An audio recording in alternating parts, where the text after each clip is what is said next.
오늘도 찬양과 기도 말씀이 있는 예배 자리에 나오신 성도님들 환영하고 축복합니다. 설교에 앞서 제 자랑을 하자면 저는 찬양팀으로서 이제 많은 경험을 하게 되었습니다. 또 찬양 인도자로도 활동을 많이 하게 되었는데요. 외국 찬양팀이랑도 같이 서봤고, 그리고 이렇게 오케스트라랑 같이 하는 것도 해봤고, 막 찬양팀 40명, 50명이 같이 하는 그런 팀도 해봤습니다.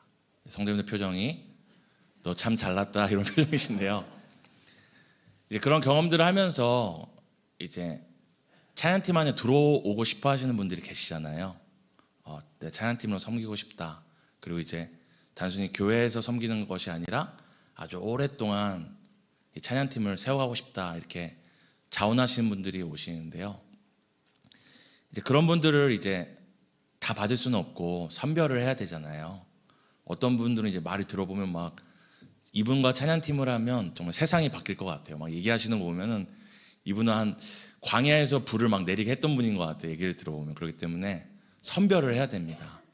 왜냐면 단순히 음악을 하는 사람들이 아니라 예배에서 예배를 여는 찬양이라는 중요한 요소를 맡고 준비하는 사람들이기 때문에 선별을 해야 됩니다.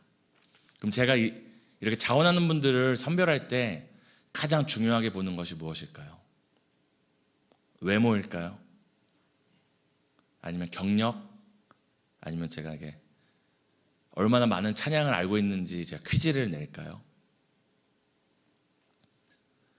제가 그렇게 예배팀, 찬양팀을 하고 싶어서 오시는 분들에게 제일 중요하게 묻는 것이 있습니다.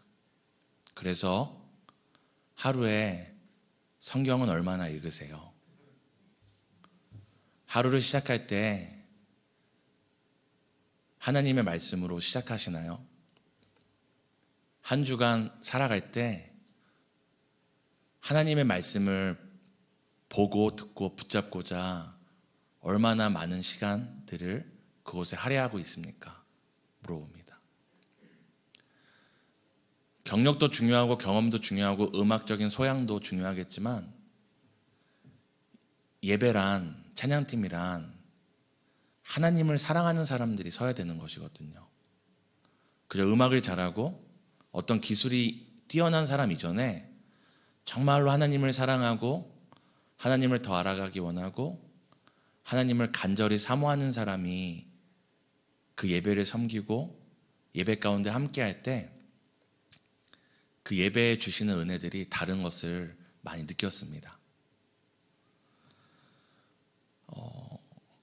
제가 아직 경험이 부족하고 어려서 그럴 수 있겠지만 저는 누군가가 하나님을 정말 사랑한다, 하나님을 정말 간절히 원한다, 하나님을 의지한다고 얘기할 때 저는 다른 척도를 보지 않습니다. 얼마나 그 사람이 하나님의 말씀을 사랑하고 사모하고, 그래서 성경책을 들고 다니는 거 말고 베고 자는 거 말고 하나님의 말씀을 펴서 오늘도 이 말씀 가운데서 하나님을 경험하기 원하고 하나님을 더 알아가기 원하고 오늘 나에게 주신 뜻이 무엇인지를 알기 원하는지를 저는 그 척도로 삼습니다. 왜냐하면 이 성경보다 더 안전하고 완전하게 우리에게 하나님을 알려주는 다른 통로는 없기 때문입니다. 오늘날도 성령께서 우리에게 역사하실 때 기적과 여러 가지 것들을 통해서도 일하시고 또 아닐 수도 있겠죠. 그것을 저는 이렇게 제가 판단하고 싶진 않습니다.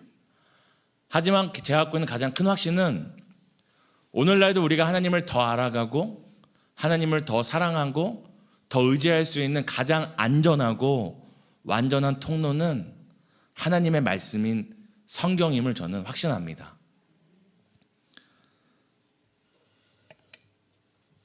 사랑하는 성도님들, 지난 한 해 2022년 하나님의 말씀을 얼마나 읽으셨나요? 아침마당 보시기 전에, 친구가 보낸 장수하는 방법, 이런 비법들 보시기 전에 하나님의 말씀, 성경을 어떻게 얼마나 읽으셨는지 저는 묻고 싶습니다. 저는 봉사도 많이 해요. 저는 교사 경력도 오래 했어요. 저는 뭐 이런 거 해요. 근데 저는 하나님이 과연 무엇을 통해 이 사람이 정말 나를 사랑하는지 저는 볼 때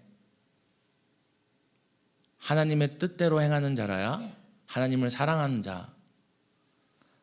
하나님의 말씀을 통해 그 뜻을 알지 못하면 어떻게 하나님을 사랑할 수 있겠습니까? 내 뜻대로 살아가면서 이것이 하나님을 사랑하는 것이라고 어떻게 얘기할 수 있겠습니까? 성경을 가까이 하는 것, 성경을 붙드는 것, 성경을 말씀을 사랑하는 것이 하나님 사랑과 직결됩니다. 그러기에 저는 새로운 한 해 2023년에 성도님들께 또 묻고 싶습니다. 올 한 해 하나님을 가까이 하기 원하시나요? 하나님을 더 간절히 찾기 원하시나요? 하나님을 더 사랑하기 원하시나요? 그렇다면 어떻게 올 한 해 말씀을 읽으실지 계획하셨나요? 하나님, 제가 이렇게 성경을 읽고 제가 하루를 살아갈 때 이렇게 성경을 보고 이만큼의 시간을 들임으로 내가 어떤 것보다 하나님을 의지하고 어떤 것보다 하나님을 갈망하고 어떤 것보다 하나님을 사랑함을 제가 이렇게 드러내겠습니다 라고 성경을 가까이 할 계획을 하셨는지 묻고 싶습니다. 매일 성경 좋습니다. 통독표 좋습니다. 한 구절 묵상 좋습니다. 근데 거기에 머물러서는 안 됩니다. 하나님을 사랑하신다면 그것을 디딤돌을 삼아 하나님의 말씀으로 성경책으로 나아가야 합니다. 저는 오늘날 그리스도인의 가장 심각한 위기는 세상으로부터 오는 어떤 유혹이나 비난이 아니라 하나님의 말씀인 성경은 집에 있으나 성경을 읽지 않는 것에서부터 온다고 저는 생각합니다. 오죽하면 세상 사람들이 이렇게 조롱하지요. 세상에서 가장 많이 팔린 책이 뭔지 아세요? 세상에서 가장 많이 팔린 책이 성경책입니다. 그런데 세상에서 많이 팔렸는데 가장 안 읽히는 책이 뭔지 아시나요? 성경책입니다. 그만큼 성경을 늘 얘기하고 붙들고 다니고 집에 있지만 그만큼 성경을 읽지 않는 우리의 완악함이 우리의 신앙 가운데 있습니다. 오늘 하나님의 말씀을 가까이 하는가 안 하는가가 단순히 종교생활이나 신앙의 성숙도가 아니라 오늘 우리와 다음 세대의 생사 여부와 직결된 것이라면 또 어떻게 하시겠습니까? 오늘 본문은 여호수아가 정복 전쟁을 앞두고 있는 상황입니다. 모세가 죽고 모세에 이어서 이스라엘을 이끌고 이미 오래전에 약속되었지만 한 번도 경험해보지 못한 새로운 길, 이 정복 전쟁이라는 개척의 길을 앞두고 있는 것입니다. 모세와 여호수아 모두 하나님이 택하시고 세운 이스라엘의 지도자였지만 모세가 마주했던 그 상황과 이스라엘 백성의 상태와 여호수아가 마주하고 있는 그 상황과 이스라엘 백성의 상태가 매우 달랐습니다. 이제 모세가 이집트에서 종살이했던 이스라엘 백성과 출애굽하여 이제 하나님의 말씀을 받고 이제 광야길에서 하나님 정말 살아계시구나. 하나님이 이렇게 우리에게 광야에서도 먹고 마시고 살게 해주시는 분이구나. 이것을 경험했던 시대가 모세의 그 시대였다면 이제 여호수아는 광야가 아니라 광야에서 먹고 사느냐 죽느냐의 문제를 고민했던 게 모세의 시대와 이스라엘 백성이었다면 여호수아는 무엇을 앞두고 있는 것이죠? 수많은 적들과 견고한 성이 기다리는 이 약속의 땅에서 하나님의 약속을 믿고 생사를 건 전투를 앞두고 있는 상황이었습니다.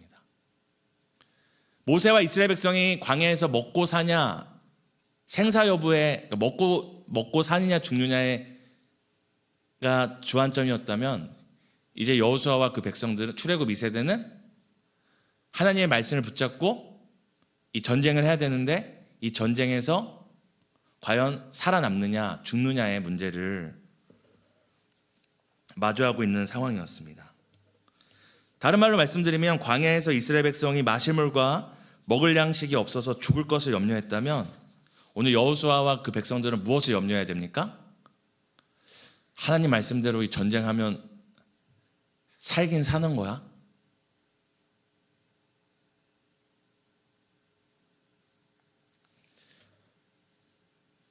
광야에서 먹고 마실 것이 없어서 이 길이 아닌 것 같다 하면 이집트로 돌아가면 되잖아요.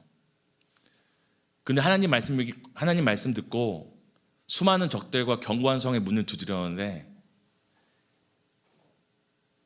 만약에 이 길이 아닌 것 같으면 어디로 가야 합니까? 다른 길이 없습니다. 그냥 적군의 칼에 죽는 것입니다.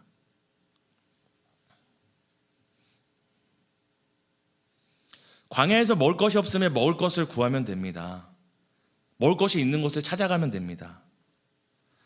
그렇다면 정복 전쟁을 앞둔 여호수아와 출애굽 2세대는 무엇을 해야 하고 또 무엇을 준비해야 할까요? 이제 그 출발에 앞서서 하나님께서는 여호수아에게 한 가지 사실을 되새겨 주십니다. 그것이 우리가 읽었던 여호수아 1장 7절에서 8절인데요. 우리 6절부터 함께 읽었으면 좋겠습니다. 우리 여호수아 1장 6절 함께 읽겠습니다. 강하고 담대하라. 너는 내가 그들의 조상에게 맹세하여 그들에게 주리라 한 땅을 이 백성에게 차지하게 하리라. 7절 8절입니다. 오직 강하고 극히 담대하여 나의 종 모세가 내게 명령한 그 율법을 다 지켜 행하고 우로나 자로나 치우치지 말라. 그리하면 어디로 가든지 형통하리니 이 율법책을 내 입에서 떠나지 말게 하며 주야로 그것을 묵상하여 그 안에 기록된 대로 다 지켜 행하라. 그리하면 내 길이 평탄하게 될 것이며 내가 형통하리라. 아멘. 단순히 하나님의 말씀 지키면 먹을 거 주겠다, 하나님 말씀 잘 지키면 배 굶지 않게 해주겠다, 문제라면 좀 가볍게 받을 수 있습니다. 근데 지금 여호수아는 어떤 상황입니까? 그 40년 전에 자신들의 그 선배들이 갔다가 우리는 메뚜기다, 저 사람들 앞에서 우리 다 망하게 되었다, 이런 어마어마한 그 적들과 견고한 성들을 마주하고 있는 상황입니다. 그럼 하나님께서 여호수아에게 이제 이런 수많은 적들, 너희들이 피했던 적들, 그리고 견고한 성들, 이제 이 전쟁을 앞두고 내가 너희들을 위해 준비했어, 딱 이러면서 막 F-35 비행기, 대포, 그리고 내가 사실은 너희들을 위해 모든 것을 썰어버릴 수 있는 명검을 준비했다, 이렇게 말씀해 주셔야 되는데, 지금 하나님께서 생사를 건 전투를 앞둔 여호수아에게 뭐라고 얘기하고 계시죠? 내가 너희에게 준 말씀, 이 말씀을 잘 붙들어. 이 말씀을 주야로 네 입에 두어. 그리고 이 말씀을 잘 지켜 행해. 어떻게 보면은 광야에서 먹고 마실 것이 없을 때 사람이 떡으로 사는 게 아니다 했던 그 말보다 더 무책임한 말일 수 있습니다. 지금은 형제들과 함께 전쟁에 나갔다가 아들을 잃을 수 있고 내 형과 동생을 잃을 수 있는 이런 상황 가운데, 하나님이 전쟁을 앞두고 다시 한번 말씀하시는 게 뭐죠? 모세에게 줬던 그 말씀 잘 붙들어. 그 말씀 주야로 네 입에서 떠나지 않게 해. 그리고 이 말씀대로 행해. 전투 무기도 주시는 것도 아니고, 전술의 방법도 알려주시는 것도 아니고, 적군의 약점을 알려주시는 것도 아니고, 무엇을 붙들라고 얘기하는 거죠? 다시 하나님의 말씀을 붙들라고 얘기를 합니다.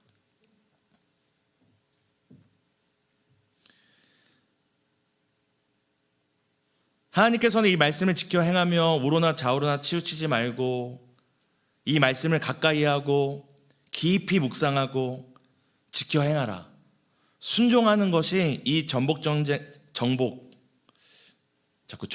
자꾸 입에 문데요. 제가 아무래도 동해바다를 갔다 와가지고 이게 해산물을 먹어서 이 전복이 자꾸 나오는 것 같아요. 정복전쟁.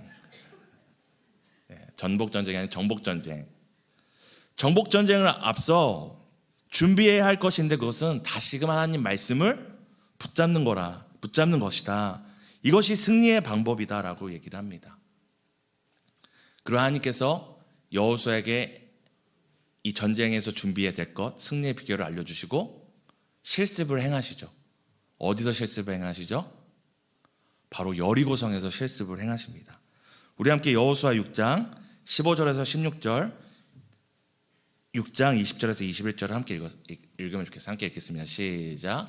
일곱째 날 새벽에 그들이 일찍이 일어나서 전과 같은 방식으로 그 성을 7번 도니 그 성을 7번 돌기는 그날 뿐이었더라. 7번째 제사장들이 나팔을 불 때에 여호수아가 백성에게 이르되 외치라 여호와께서 너희에게 이 성을 주셨느니라. 20절 21절입니다.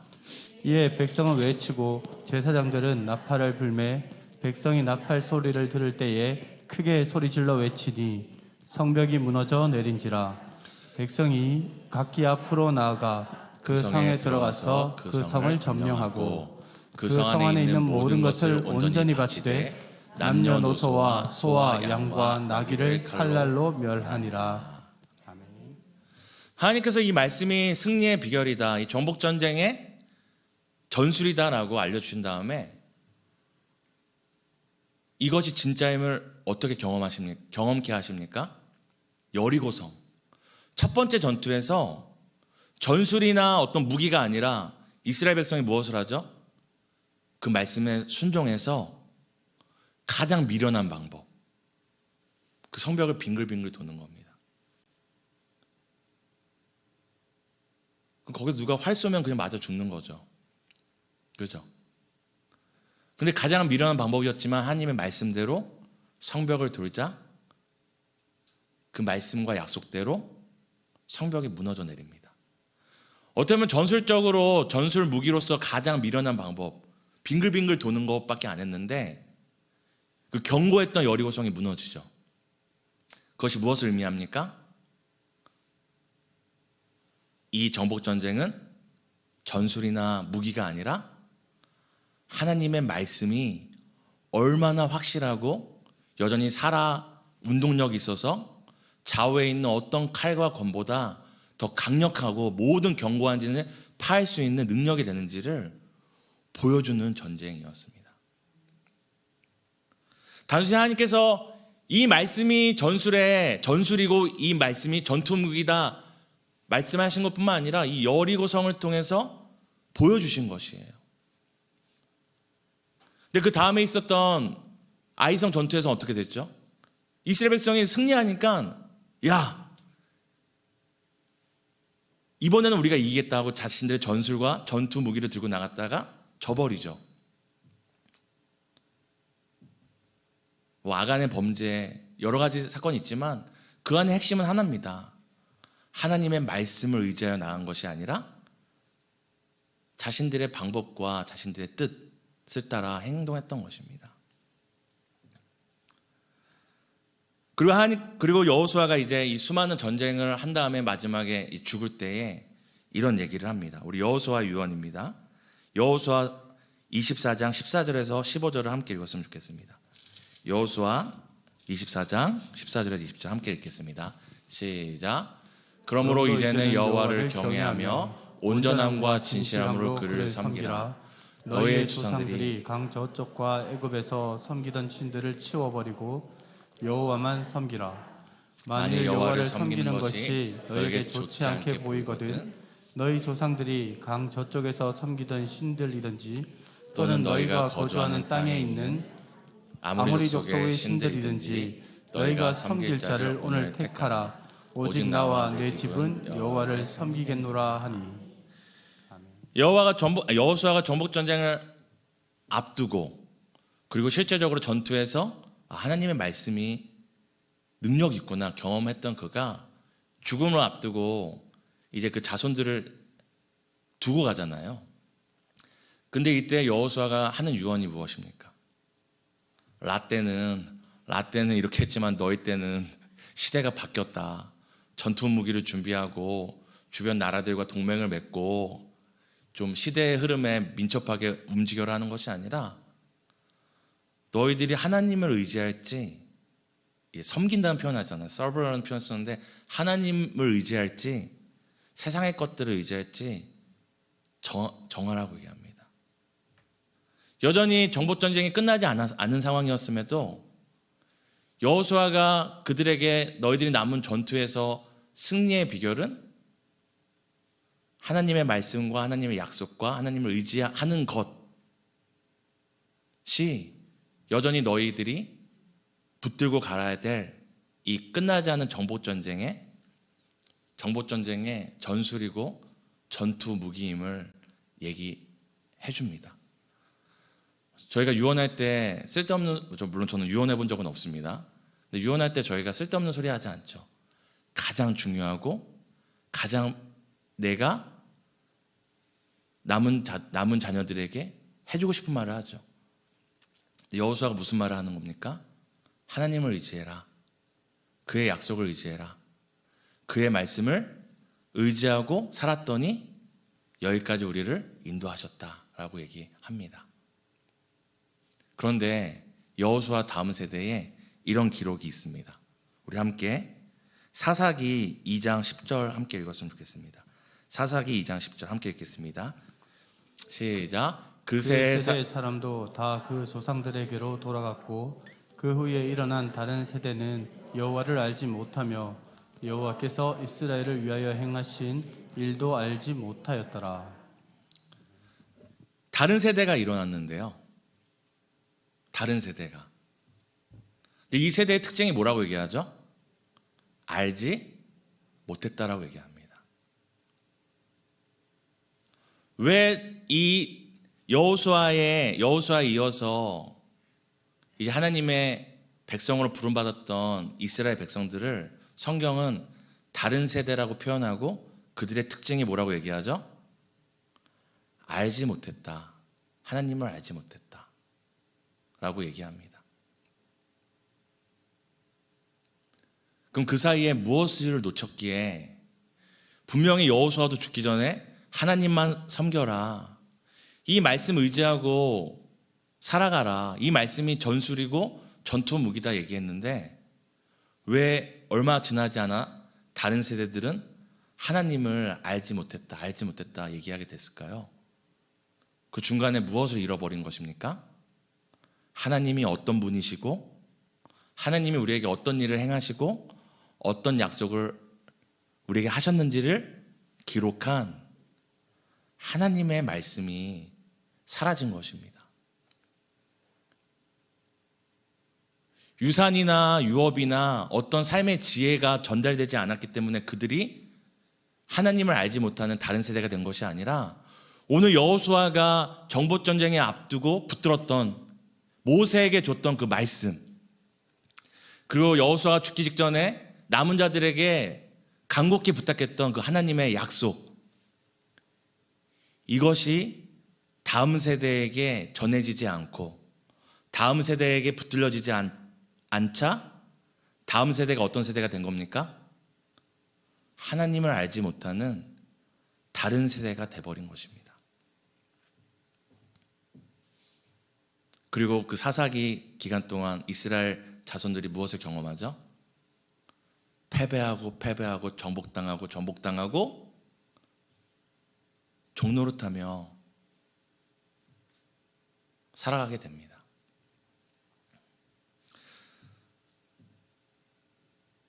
여호수아가 정복전쟁에 승리했던 비결은 하나님의 말씀이었고 여호수아 다음 세대가 패배했던 비결은 하나님 말씀의 부재였던 것입니다. 사랑하는 성도 여러분, 2023년 승리와 형통을 위해 무엇을 준비하고 계신가요? 더 중요한 거 묻고 싶은 게 있습니다. 사랑하는 여러분의 자녀들이 이 악하고 음란한 시대 가운데 마음을 새롭게 함으로 변화를 받아 하나님의 온전하시고 기뻐하시고 선하신 뜻이 무엇인지 분별하며 살아가기 위해 어떤 준비를 하고 계시나요? 이걸 블레싱 기도회 때 제가 쓰려고 놨던 자료인데, 코로나 3년 동안 청소년들의 자살률이 44%나 늘었답니다.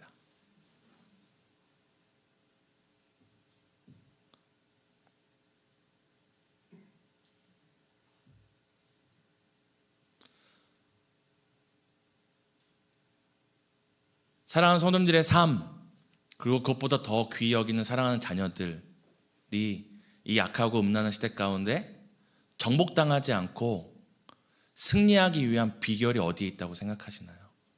좋은 학교? 아직도 좋은 직장을 신뢰하시나요? 아직도 좋은 인강이 여러분의 자녀들의 삶을 더 낫게 한다고 믿으시나요?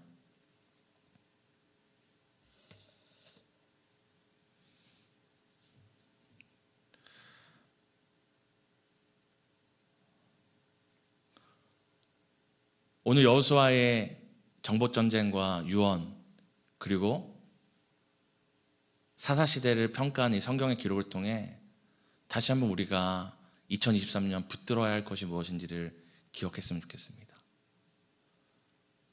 다시 한번 우리 아이들에게 최선을 다했음에도 좋은 대학 가지 못한다면 괜찮다. 최선을 다했음에도 좋은 학원 가지 못하고 좋은 직장 가지 못해도 괜찮다.